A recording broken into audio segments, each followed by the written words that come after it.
khona. Asho. Awuyadela ngibonela wena.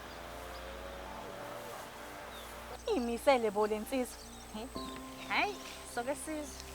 Hayi ke mina umuntu wasemzini abangaziyo bangazi ngofisa umuzi kanti ngokwabiwa ngingowakambamba le entabeni zasentakani. Hayi, ngiyajabula ukwazi bhuti.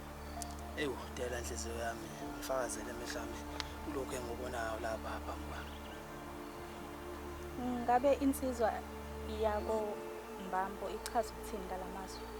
Ewu mntana umuntu bengingaba umlando omnandi ukutshela ukuthi ngithandile kuwo lo mfana oqala ukubona. Ngakho-ke nganyawethu sengisaba nje ukuthi uzongibuza lo muntu ukuthi umthanda kanjani umuntu oqala ukubona. Cha bhuti, angeke sesiphumelele isicelo sakho. Mina yami inhliziyo khona sengimnikeze yona.